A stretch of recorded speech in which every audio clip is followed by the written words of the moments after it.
Well, now it's time to loot with an non-stop day. It's safe to say we'll have some fun today on Geek World Radio. Hey guys, welcome to another episode of Geek World Radio. So this week, we are delving into the wonderful world of Zod. So true, anime. Man of Steel just came out. Michael Shannon was awesome as Zod. Most of you probably already know this character from Superman 2, who was played by Terrence Stamp. But anime, I'm pretty sure he showed up before that, didn't he? That's right, and not just in the first Superman movie. He actually showed up for the very first time in 1961 in Adventure Comics. Apparently, like, a bunch of Kryptonian weapons just fell out of the sky, and Superboy found them, and one of them was a mental playback device that taught him about the Phantom Zone and showed him a flashback of the origins of General Zod. Zod, he was a scientist and a warlord, and he decided, you know what? I'm gonna take over Krypton. You know how I'm gonna do it? Well, I'm going to create a bunch of cyborg soldiers in the form of myself. Unfortunately, he was probably about as good of a scientist as you are. And, well, they were kind of imperfect clones. Yeah, this is like the time I tried to build a robot when I was 9 by taking apart a bunch of electronics and taping them together. Didn't work out.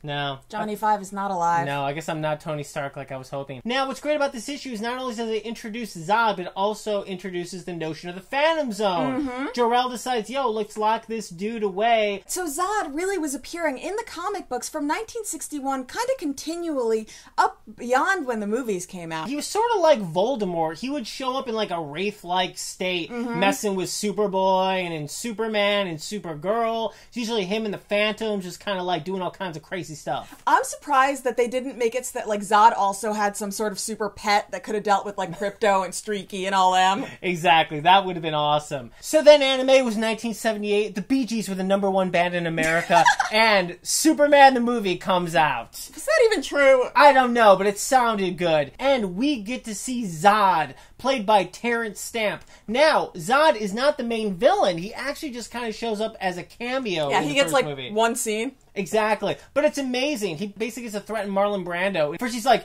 join me, Jor-El. And then he's like, I will stomp you down and your children down. You will kneel before me. Phantom Zone for you. Booyah. He, Ursa, Nan, those dudes all get caught up in this crazy glass panel known as the Phantom Zone, spinning around. Let us out! Let us out! Exactly. It wasn't until 1980's Superman 2 that we got legit Zod. The same three people came back as Zod, Ursa, and Nan, and they came to mess with planet Earth, or planet Houston, or planet whatever we are. So basically the Kryptonians have all the powers of Superman, and so they're gonna show up and they're gonna kick butt. They basically like take over the world, and then Superman like watches TV when he's all like honeymooning with Lois Lane. Yeah, he's all like, wow, I need my powers back. Why'd I give them up? Bummer. And so basically he goes and he walks to Fortress of Solitude, he gets him back, and he goes and fights those dudes. The thing is, Zod is so awesome in this movie. Terrence Stamp plays him basically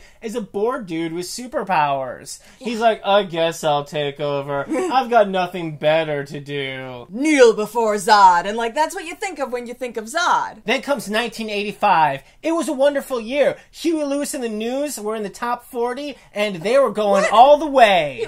Dude, you don't know any of this stuff. I'm pretty sure that happened. I don't Either way, DC has their big event, Crisis on Infinite Earths. They decide they're going to get rid of all the continuity issues and they're going to reboot. So take that, all you people who hate reboots in movies. Comic books did it first, okay? Sure. And basically after that, they decide that Superman is the only Kryptonian. He is the last Kryptonian. So we're not going to get any more Zod or Ursa or any of these troublemakers. For that matter, we're not going to get any more Supergirl. Exactly. But this is the thing about writers anime. They do whatever they want, okay? You can't hold them down. They're rebels. So they decide to start bringing Zod back in all kinds of crazy alternate forms. Let's do the rundown. So 1 year after they're told not to do this, in 1986, the writers go, ooh, let's make a pocket universe so that we can have Zod again. In this, it's a kill spree crazy Zod. That's right. He and the Kryptonians, they decide that we're going to kill everybody in this alternate universe. Killing's fun! Those left go, yo, Superman from the real universe, can you show up and help us out? He shows up, he kicks butt, but he's like, you know what? I can't risk these guys causing trouble. So he straight up murders them green kryptonite style. What? Yeah, but no one on real Earth knows, so it's okay. Exactly. He got got away with it scot-free. Then in 2001, Superman and Lois Lane decided, let's go back in time, and also in an alternate reality that was created by Brainiac 13, where Zod was a fascist ruler, and basically he decided to put a bunch of aliens and trap them in Kandor, and then he was going to go and rule.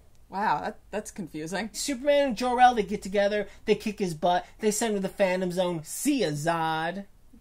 Bye. Also in 2001, there's a couple cosmonauts, they're up in space, baby Kal-El comes in, and there's kryptonite following with them. They get irradiated, oh my god, but they have a little baby. That little baby grows up, but is irradiated himself. Little Evruskin, oh my gosh, but he becomes a superpowered being himself under the Red Sun. Exactly. That's right. Red Sun, Russian, come on. I don't get it, anime, but I do get this. The Zod from the other Pocket universe, he's mad, he's full of revenge, his essence goes, and he takes over this little Russian boy, and he decides to build a crazy armor that converts the sun's rays into red sunlight, and he becomes a badass. Yeah, so Evruskin / Zod is going to turn all the sun actually red, and it's going to pretty much, destroy everyone, and Superman's not going to have his powers. So what is Superman to do? He can't fight him like that. He needs help. Who does he get help from? Lex Luthor, of course, his best buddy, right? Oh, yeah. I've seen Smallville. He is his best friend, okay? Right as the sun is turning back to the yellow sun, Superman gets his powers back. Zod is going at him full speed,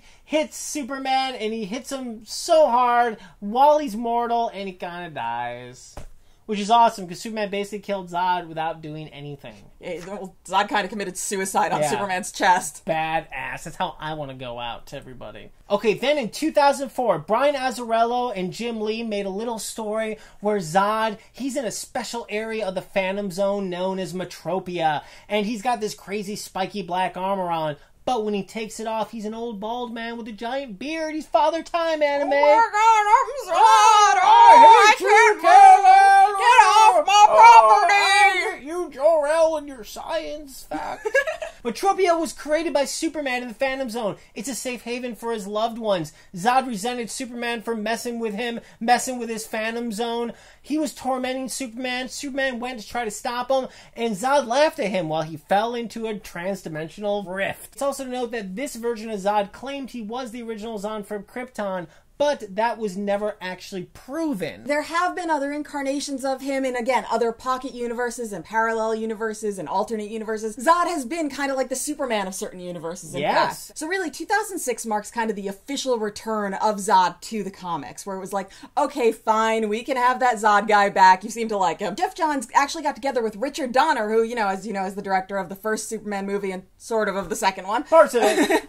And they got together to really bring Zod back. Zod and Ursa and Nan from Superman 2, they all escape the Phantom Zone. They come to Earth, and they're like, yo, let's turn Earth into the new Krypton. But while they were in the Phantom Zone, Zod and Ursa, they had a little lovey-lovey time. They created a son. He was like the Neo of the Phantom Zone anime. Wow. He got them out of there, and so Zod and Ursa and Nan, they all get together with 25 other Kryptonians, and they start kicking ass around the DC universe. They trap Superman in the Phantom Zone. He's like, what do? Lex Luthor, he goes, rescue Superman. So Lex Luthor, Metallo, Parasite, Bizarro, they all get together with Superman and they kick some Kryptonian butt, anime. Sometimes bad guys make the best good guys. Exactly. And also during this whole weird debacle, Clark and Lois, they get Zod's kid and they adopt him, they race him for a little bit, and then at the end, Zod and Ursa pull him back with them in the Phantom Zone. It's crazy. That's just mean. It's dramatic. He had a good life. He would have had a good life on a farm. Exactly. Well, it is to be noted that also in 2006, even Smallville kind of brought Zod back. The Phantom Zod sort of got into the body of Lex Luthor and used him as a vessel, and for 2 episodes he was there. It's like Zod, it's like, ah! It was the same story too. Basically, Zod wanted to turn the Earth into Krypton. Mm-hmm. When the Phantom Zod was being exorcised from Lex Luthor's body, they totally did a CGI version of Terrence Stamp. Yeah, it was pretty funny. So from 2008 to 2009, there was the storyline that kind of crossed over a bunch of the different Superman, Supergirl, and it was the new Krypton storyline. Now, Superman found the shrunken city of Kandor, and he wanted to release it, so he released all the people from it, which included a bunch of Zod's soldiers. Some of them were like, wait, you're saying that Zod is a bad guy and you had to send him to the Phantom Zone? I'm not with that, okay? Because Zod was our military leader. He was a hero. I think there's something up with you. And I might be wrong, Anime, but I think Kandor actually becomes a new planet. So Zod gets released from the Phantom Zone. They appoint him the leader of the army. And so a little later on, Superman's like, yo, this new Krypton seems kind of cool. I think I'll move there. So there he is. He's living on New Krypton. And at some point, Zod gets shot. That's not good. That's no good. What's he gonna do? Well, he goes, hey, you, Superman, I know we've had our troubles in the past and stuff, but, you're a leader, so, lead this army. Together, they foil like a political conspiracy, but then Brainiac shows up and, like a dick, messes with everything. Zod's like, I've come up with a brilliant plan to stop him. Pretty much led to the explosion of New Krypton. Oh, just like old Krypton. Man, that planet can't catch a break, can it, Anime? Nope. Zod's all pissed off. He decides, you know what? I'm gonna go back to taking over this Earth thing. Doesn't matter, I've struck out like 13 times. Yeah, it doesn't matter that Superman's still around and is probably going to try and stop me. But you know what happens, Anime? What? His son, Christopher Kent, kicks his ass back into the Phantom Zone. Right, he's like, I was having fun on that farm until you stopped me. At what point is Zod just gonna be like, you know what? The Phantom Zone is just my jam. I'm just gonna stay here and rule. Well, They do that in Smallville. Exactly. There you go. Exactly. What I was going to say. Speaking of Smallville, he also showed up in 2009, 2010 in Smallville, played by Colin Blue. Yeah, there was this Kryptonian artifact that stored the DNA of a young Zod and his soldiers from Kandor. Jor-El actually did it, but he also treated the DNA with blue kryptonite, and that way they wouldn't be able to have the powers that Superman did. Zod was pretty much Lex Luthor for that season. He was like kind of Clark's friend, but also doing evil things like in the background. And the whole idea is sort of like the Russian Zod. Right. He was going to make it so that the Earth's sun was red. Right. And that was his plan all along. Because that was what made them powerful, because of the treatment with the blue kryptonite. Exactly. And so basically, Clark ends up sending them all to a new Phantom Zone. Then there's like a new 52 Zod, and he's trying to get like out of the Phantom Zone, but apparently Krypto the Superdog stops them. Wow. I know what's going on. That's quite the Superdog. Let's get to the new Zod. Michael Shannon, he's a badass. Man of Steel was amazing. Yes. Basically, this Zod is from a race of Kryptonians where they're all genetically engineered. Mm-hmm. He was genetically engineered to not only be a badass, but to save Krypton at any price. Yeah, he was the ultimate soldier, as were really all the soldiers. Everything was about Krypton. It has to be save Krypton at all costs. He basically tries to coup the Kryptonian leadership because they suck. They left Krypton to ruin. There's a scene that starts off a little similar to the first Superman movie. Jor-El is all like, come on guys, we need to deal with this whole planet is going to explode thing, and the council's all like, nah, we don't need to deal with that. And Zod is like, Jor-El, you also disagree with the council. Let's join forces. But instead of after Jor-El is like, yeah, no, I'm not going to join forces with you, Zod then doesn't go, I'm gonna get you, my pretty, You should have said my pretty, though. You should have. Instead of that, though, in this case, Zod really stays true to exactly what he was saying. It is all about actually saving Krypton, so it's like, Council, you guys suck, so I'm gonna have to do this on my own. But, starting a coup is not really the best idea. This Zod is Kryptonians. They end up in the Phantom Zone, and of course, they end up getting out, coming to Earth, just having a fun time fighting Superman. But that's all we're going to say about Man of Steel, because you got to go see it, guys. Yeah, but it's it awesome. Is awesome. And they are awesome, and the fights are awesome. Ah! Guys, you're probably sick of our faces. We don't care. And if you are sick of our faces, then you should listen to us on the radio. We're on every week on Indie 100 and The Point. And if you want to get in touch with us, send us an email to geekworldradio@yahoo.com, and be sure to check out our website, geekworldradio.com. And May. What? Kneel before Zod. Bye!